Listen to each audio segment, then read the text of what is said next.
fait, je crois qu'il n'y a pas de période propice pour entreprendre quelque chose.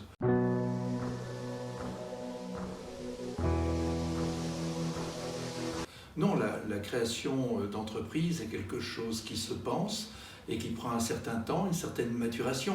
Ce qui est intéressant dans l'époque catastrophique dans laquelle on vit, c'est qu'il nous contraint à changer beaucoup de choses, à remettre en question le sens de notre vie, le pourquoi de nos actions. Et cette introduction au changement est une bonne piste pour faire quelque chose des idées qui traînent avant qu'elles ne soient enfouies dans nos tiroirs.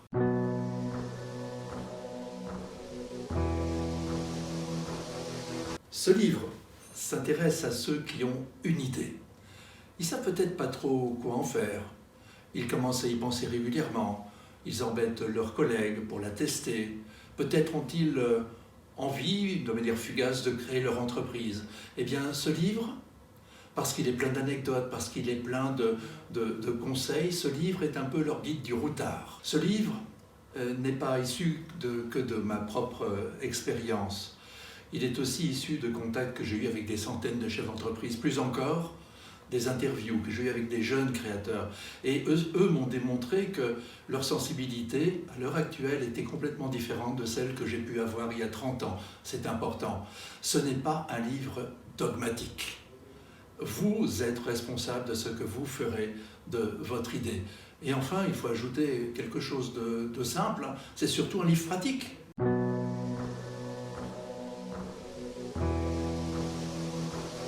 Cet ouvrage s'adresse d'abord à ceux qui ont une idée, même si elle n'est pas complètement formalisée. Il s'adresse aussi à ceux qui écoutent les porteurs d'idées.